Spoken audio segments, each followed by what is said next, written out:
Hello, I'm Tom Richards, and if you're from around here, you already know we've got some real good fishing that's starting right now, and right now being the middle of March. The water temperatures in most of the area lakes and the river around here is anywhere from 54 to 57 degrees. Yesterday, 57.5 was the warmest waters that I found here in the river. Now, the smallmouth is already biting good, and I'm going to talk with you just a few minutes about some of the baits that you'll want to come down here and try to use. But first, I want to talk to you a little bit about where to fish. I've had a lot of folks call me and talk to me about the river. Look, there's a lot of bank down here for you to fish, guys. If you'll come down here to close to the Rotherwood Bridge, which is not far from where I'm at right now, there's a park down here with the green belt, and you have got probably 2 miles or better of river front down here to fish. And I'm going to tell you, I've been catching some pretty good smallmouth. I had my grandson down here, and we got into some bluegill. But the smallmouth right now is what's biting that suits me the best. And there are several different baits that you can use to catch them with. Let me cover just a couple of them with you here. I've been using a lot of different things. But one thing would be anything that imitates a minnow type swimming bait.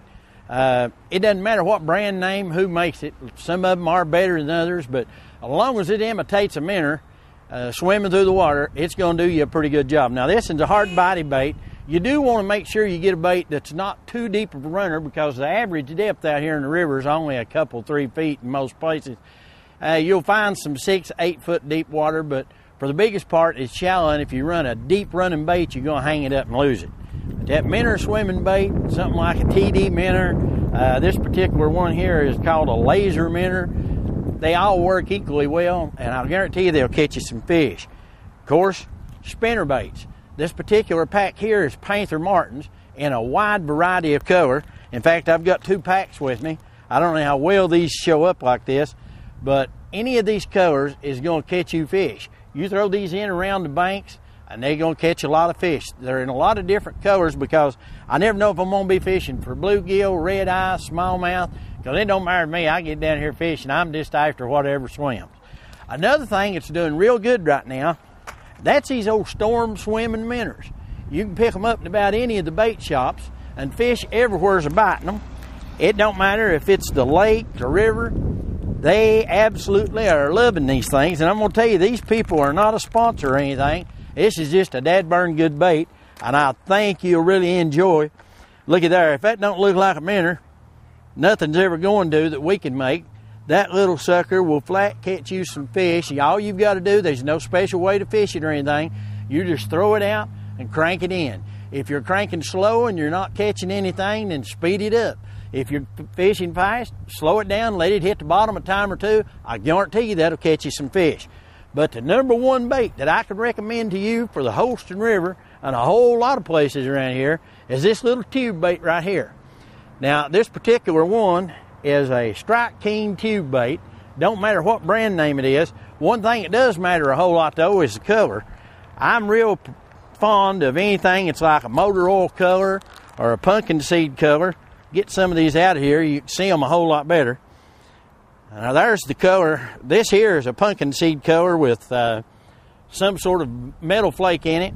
That's not what's important. What I want to show you here is how to rig this thing up and how to fish it, because that is important. Now, this is one of my tube baits, and this is the little jig head that I'm putting it on. This is no more than maybe a 1/16 of an ounce, maybe go up to an 1/8 of an ounce, but you don't want to go very high. And the way I'm rigging this thing up, you come to the back of this tube, and there's an opening there. I want to stick the head of this little jig head right up in that opening. Now, it's not going to make it all the way to the end, and we're not going to try to force it to. We're going to pinch it right there, and that's where we'd tie our hook on that right here. Our line on that right here, and there's where our hook's protruding out this opening down here, just like that right there. So you've got your eye right here, and the hook's right here, and now I've placed that in the middle of the bait, and there's a reason for that. Now we'll go to the one I've got tied on, and you can see from the way I've got this tied on with it in the middle of the bait, it hangs like that right there in the water. instead of having it tied onto the end. Traditionally, people fish it tied on out here on the end. But with it tied that way, you get a real erratic swimming motion to the bait.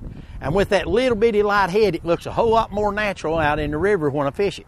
What you want to be sure to do, though, is to cast it upstream and let it drift back down with the current. It looks real natural. That's the way them fish is expecting an old crawdad or a dead minnow to come down the river.